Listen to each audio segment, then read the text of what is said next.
पहले supreme court, फिर यहाँ, फिर सुप्रीम कोर्ट और फिर यहाँ। ये बताइएगा कि आपकी आज पिटिशन थी पुलिस के अगेंस्ट, जो आपके खिलाफ FIRs दी जा रही हैं Lahore high court Rawalpindi bench का, उसका क्या बना? देखें, पहले तो चिल्ले से 2 दिन पहले तक हाई कोर्ट में जस्टिस चौधरी अब्दुल अजीज़ साहब की अदालत में उन्होंने ये बयान दिया था कि इन पर कोई केस नहीं है। जब मैं आया हूँ तो 20 में मेरी अभी अबूरी ज़मानतें हैं, कल ATC की अदालत में फ़ैसला होगा। आज चौधरी अब्दुल अजीज़ साहब ने ये फ़ैसला दिया है कि जितने नाम इनके ज़िम्नियों में जहाँ जहाँ डाले गए हैं उसकी लिस्ट जो है वो 15 दिनों के अंदर अंदर पेश की जाए। कम से कम इसमें मुझे ये सहूलत आज बड़ी मिली है कि मुझे पता लग जाएगा कि मुझे कहाँ कहाँ चिल्ले के दौरान और किस किस केस में डाला गया है, क्योंकि मैंने मोच को देखा ही नहीं जिसमें मुझे कल बताया गया कि मैं दहशतगर्दी में भी मतलूब हूँ। जो शख्स पैदाइश से लेके इस उम्र तक किसी शहर में भी नहीं गया, उस पर भी आप दहशतगर्दी का मुकदमा करेंगे तो ये अफसोसनाक बात है। शेख साहब, अभी स्टेटस क्या है? आप तो दहशतगर्दी की जो दफात के तहत मुकदमात हैं उन पर अबूरी ज़मानत पर हैं।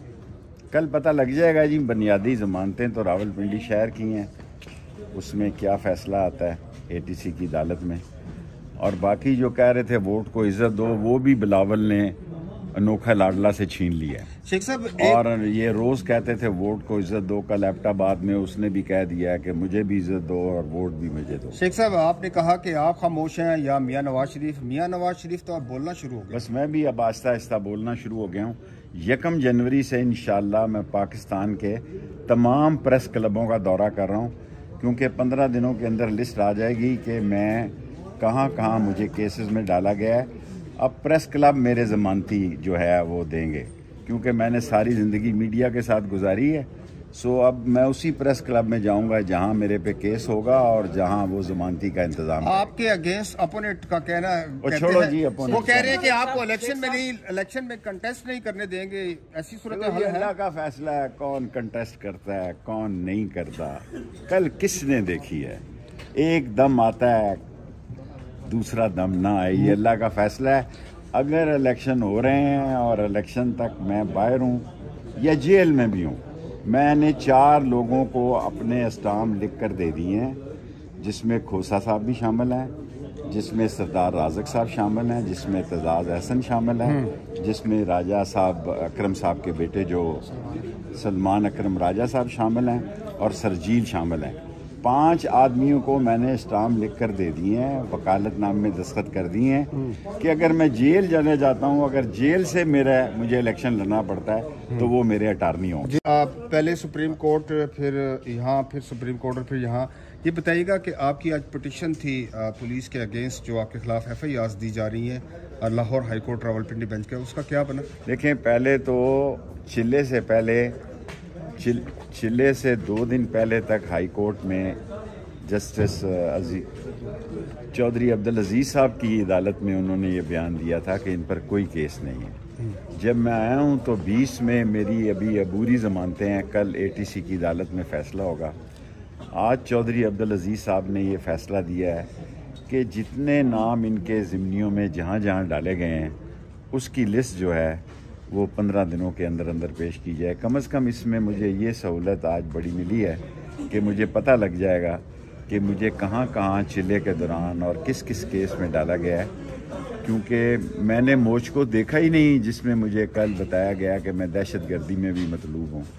जो शख्स पैदाइश से लेके इस उम्र तक किसी शहर में भी नहीं गया, उस पर भी आप दहशतगर्दी का मुकदमा करेंगे तो ये अफसोसनाक बात है। शेख साहब, अभी स्टेटस क्या है? आप तो दहशतगर्दी की जो दफात के तहत मुकदमात हैं उन पर अबूरी ज़मानत पर हैं। कल पता लग जाएगा जी। बुनियादी ज़मानतें तो रावलपिंडी शहर की हैं, उसमें क्या फ़ैसला आता है ATC की अदालत में। और बाकी जो कह रहे थे वोट को इज़्ज़त दो, वो भी बिलावल ने अनोखा लाडला से छीन लिया है। शेख साहब, और ये रोज़ कहते थे वोट को इज़्ज़त दो, कल एबटाबाद में उसने भी कह दिया कि मुझे भी इज़्ज़त दो और वोट भी मुझे दो। शेख साहब, आपने कहा कि आप खामोश हैं या मियाँ नवाज शरीफ तो आप बोलना शुरू हो गए। बस मैं भी अब आहिस्ता आहिस्ता बोलना शुरू हो गया हूँ।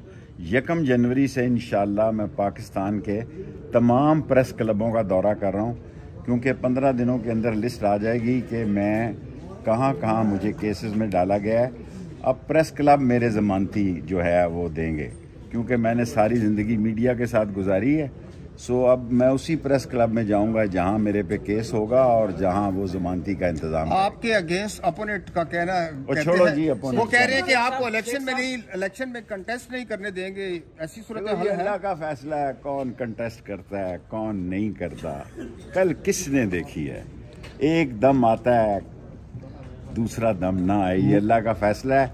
अगर इलेक्शन हो रहे हैं और इलेक्शन तक मैं बाहर हूँ या जेल में भी हूँ, मैंने 4 लोगों को अपने स्टाम्प लिख कर दे दिए हैं, जिसमें खोसा साहब भी शामिल हैं, जिसमें सरदार राज़क साहब शामिल हैं, जिसमें एतजाज़ अहसन शामिल हैं, जिसमें राजा साहब अकरम साहब के बेटे जो सलमान अकरम राजा साहब शामिल हैं और सरजील शामिल हैं।